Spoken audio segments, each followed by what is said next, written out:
How would you define it? How would you explain this society?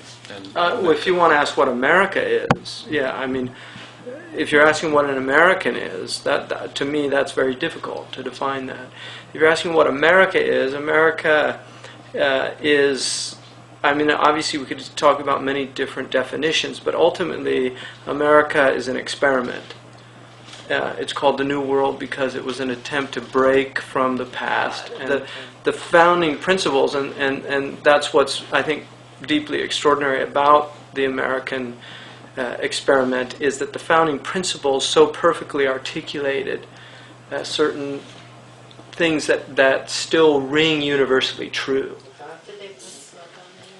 It's been like that. I've had it for Obama is, I think, a profound embodiment of that truth, that there is a new culture emerging.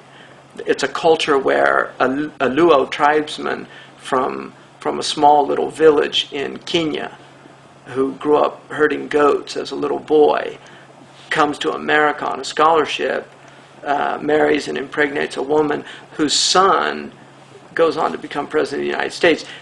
Elected in a country that is predominantly white, and from a tribe that would have a very difficult time being elected president in Kenya, because a lot of people don't know this, but the recent riots in Kenya the vice president was Luo.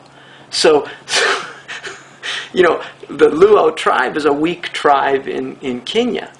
So the transcending tribalism and moving beyond that and recognizing that something's going on, and it's quite profound. So I think there is an emerging global culture that there are many people threatened by it. I don't know what they... people who've never studied Islam. I mean, there are people that study Islam because they hate Islam. There are people like that, and I could throw some names out there, but I won't. But there are people like that it's not really Islamophobia, it's mis-Islami. It's a mis-Islamic impulse. They just hate Islam. They don't fear it. And so they study it, and they study it looking to expose its faults, to find all its dark side, and those people do a lot of damage because they're not fair. When you read their books, and I've read their books, when you read their books, they take things out of context. They lie. Very often they're just flat-out lies.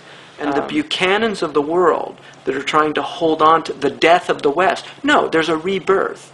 A new West is emerging. The old West will not die, but it's going to change. It's going to transform. And that's the nature of language. It's the nature of genetics. It's the nature of culture.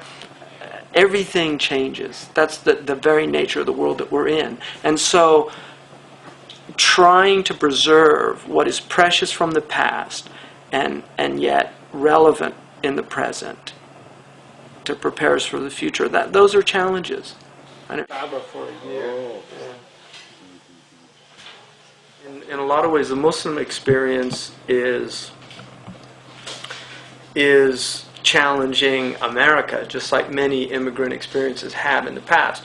The Asian experience, the Chinese coolies that built the railroads, that racism in this country has not been about color solely. It's been about other things as well. So the Muslims are challenging that again, and it's good. It's good that they're doing it, and it's also good for the Muslims because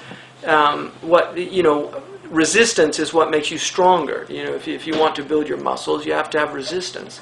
When there's no resistance, there's nothing gained. So I don't see this as necessarily a negative thing. It's a challenge. But obviously there are certain aspects to the post 9/11 world, in America in particular, that have challenged this country to the core. I don't think it is in any way, shape, or form warrants the type of response that has occurred. I don't.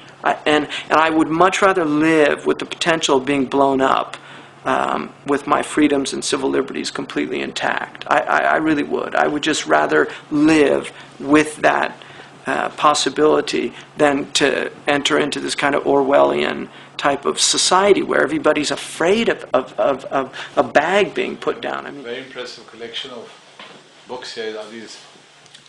With my Pakistani background, how does this girls gone wild phenomena? How does that? How would you explain that? There's a desire to escape the world, and Girls Gone Wild is a degraded expression of that desire, which is a desire for ecstasy, ecstasis, to get out of one's state, to get out of the madness of the world by going mad. Quite hard for me to witness a real degradation of culture. I mean, I think popular culture has become so degraded, it's become almost unbearable for me to see it. And I don't have contempt for the people, because I don't blame the individuals that make up the components of a degraded culture, because I think we're all, in essence, victims of the same forces at work. Everybody carries that extraordinary spark of the divine light that has been put in us, and we shouldn't forget that. So, I mean, I can sit here like a increasingly middle-aged man and lament the loss of the past, but that's something people at my age start doing. So, I want to conclude this with your reading from the Quranic verses there, so we can hear you reciting in Arabic. Oh, from the... Okay. What is that, and how do you get it? That is actually the sandal of the Prophet ﷺ. It's his sandal, which is in the Topkapi Museum. That's the shape of the sandal, and there's a whole tradition of poems called the Na'liyat, the sandal poems. So I actually designed that and gave it to a Chinese calligrapher. So he did that for me.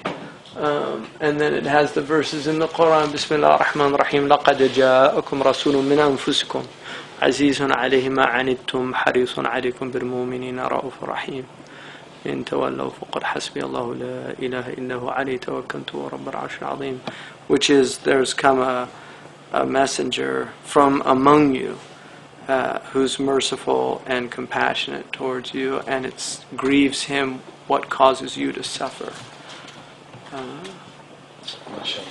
Thank you so much.